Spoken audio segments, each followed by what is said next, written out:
Entrevistas Band News FM Belo Horizonte. 10h09, confirmando a hora certa. Janeiro tá terminando, né? Mas um mês que tem sido marcado aí por fortes chuvas em Minas Gerais, também aqui na capital e região metropolitana. E em muitas dessas ocasiões, a gente tem observado cenas de destruição. Aqui na capital mesmo, né? Na semana passada, um chuvão atingiu aqui a região centro-sul da capital. Várias ruas e avenidas alagadas e, infelizmente, em algumas dessas ocasiões também, os carros, né, levados pela enxurrada, pela força da água. Água que sobe tão rápido, às vezes o motorista só tem tempo, né, de deixar o carro para trás e tentar salvar na própria pele. Semana passada mesmo foi o da Prudente, né, o motorista de Uber, né, tava dentro do carro, né? Saiu literalmente a nado, ele e o passageiro. Então, assim, felizmente, os dois ficaram bem, mas um baita de um prejuízo do carro, né, uma perda total ali, praticamente. Aí vem a dúvida de muita gente, né? Em situações como essa, com o carro tomado aí pela água, ou sei lá, uma árvore que cai, um galho que cai, para quem tem seguro, o seguro cobre isso? Até que ponto, né? A apólice ali pode dar essa garantia ou não? Dúvida que, imagino, muita gente tem neste comecinho de ano. Então, sobre isso, a gente vai conversar aqui agora com o Luca Darcy Gianotti. Ele é associado ao Instituto Brasileiro de Direito do Seguro. Ele está aqui com a gente com imagens para você que assiste ao nosso jornal. Tudo bem, Luca? Bom dia. Olá, bom dia. Ô, Luca, queria começar com essa pergunta mais básica mesmo. Esses seguros que a gente tem, né, com relação aos nossos automóveis, tem algum tipo de previsibilidade para que tenham essa cobertura, né, relacionada à chuva temporal, água de enchente? Claro. Bom, como todo advogado, a resposta depende. Geralmente, na maior parte dos seguros autocontratados no Brasil, há cobertura para qualquer tipo de evento que danifique o carro. Se chama isso cobertura compreensiva. Mas muitas vezes, até por uma questão financeira, as pessoas preferem contratar coberturas mais limitadas. Então, por exemplo, umas que só cobriria roubo ou furto, ou até só incêndio ou explosão do carro, e só descobrem isso no momento do acidente. Então, é muito importante verificar a apólice caso a caso. Mas, geralmente, sim. Esse tipo de evento é coberto nos seguros autos contratados. Doutor Luca, é Bruno que está falando, bom dia.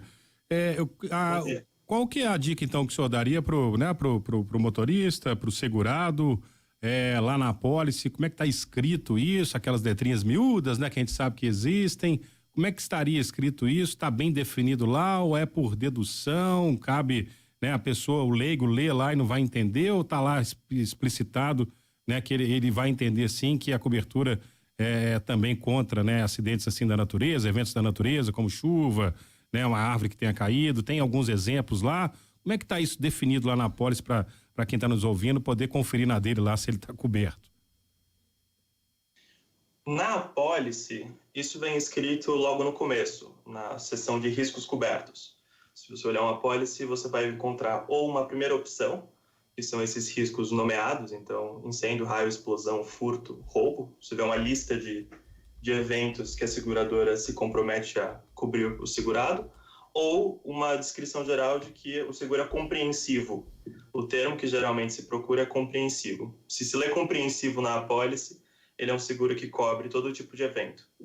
Doutor, mas muitas vezes as seguradoras, por uma prática bastante antiga no mercado, eles mandam para o segurado como se fosse um roteiro de uma apólice geral. Então, por exemplo, você recebe uma lista de coberturas que você contratou e recebe um catatal de 300 páginas que tem absolutamente todas. Então, não basta olhar só nessas 300 páginas que você recebeu, porque vai estar lá todas as opções. Você precisa desse roteiro, que se chama especificação, e nesse roteiro você vai encontrar que tipo de cobertura foi contratada.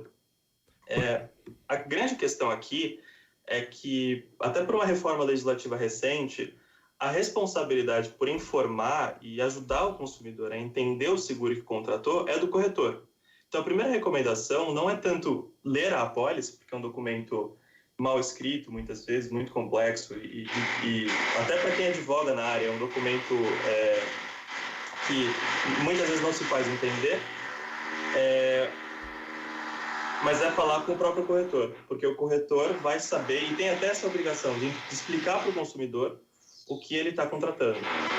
E a diferença de preço é muito clara num seguro de compreensivo e num seguro de riscos nomeados. Assim, a escolha foi feita no momento da contratação.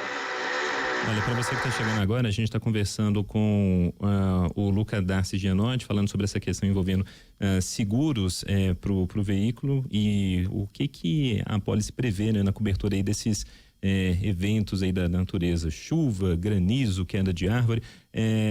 Doutor, tá até uma dúvida aqui de um ouvinte nosso, deixa eu abrir aqui, acabou de chegar.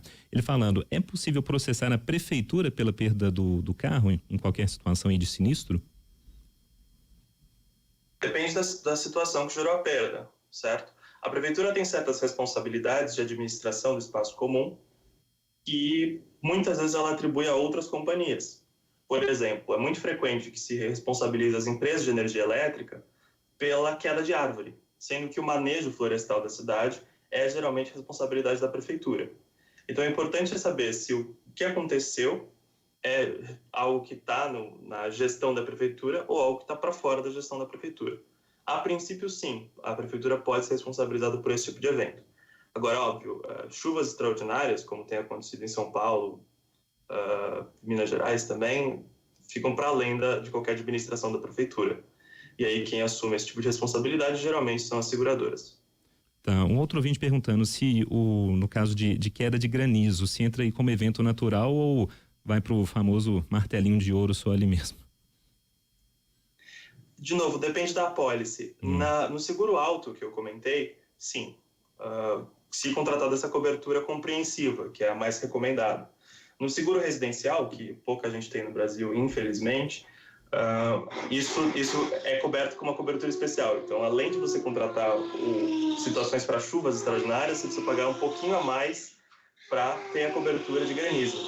Então, de novo, o importante é ter contato com o corretor no momento da contratação e ter um corretor que realmente se propõe a explicar e te ajudar a contratar o seguro adequado para o teu risco. A gente faz isso com plano de saúde. Né? Na hora que nós vamos contratar o plano de saúde, a gente se preocupa em saber qual é o hospital da rede credenciada que eu frequento, eu vou usar o exame, eu não vou usar o exame. Esse tipo de cuidado que nós temos no plano de saúde também tem que estar presente nos outros seguros. Né? E esse tipo de cuidado ajudaria a ter uma melhor definição do que o seguro cobre, uma melhor percepção do que esse seguro cobre. Doutor Luca, me veio uma curiosidade aqui pela sua experiência, né? O senhor que é associado ao Instituto Brasileiro de Direito do Seguro, há uma elevação no número de acionamentos, né? Por conta desse tipo de sinistro, né? De motivos aí de chuva de granizo, galhos de árvores que tenham caído nos automóveis.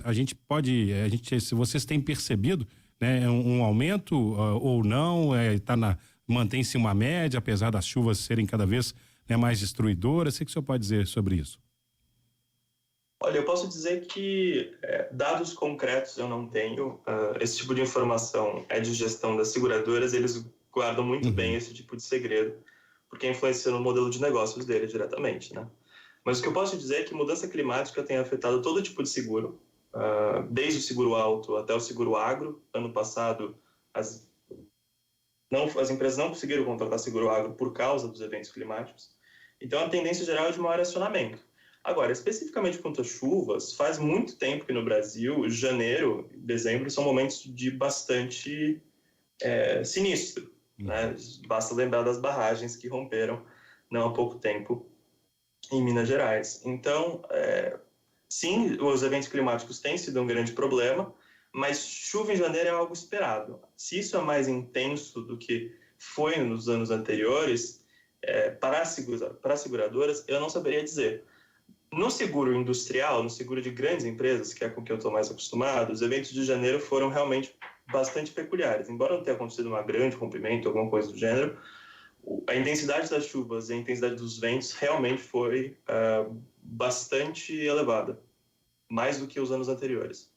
Doutor, para a gente terminar, a gente está falando aqui do seguro e tem muito proprietário de veículo, até por uma questão de economia mesmo, né, para não ficar sem nenhum tipo de resguardo, opta pela proteção veicular, que a gente sabe, né, tem um modelo um pouco questionável aí também, a gente até fez reportagem sobre isso. Queria ouvir uma palavra do senhor sobre isso, proteção veicular relacionada a esses eventos que a gente está comentando aqui, né?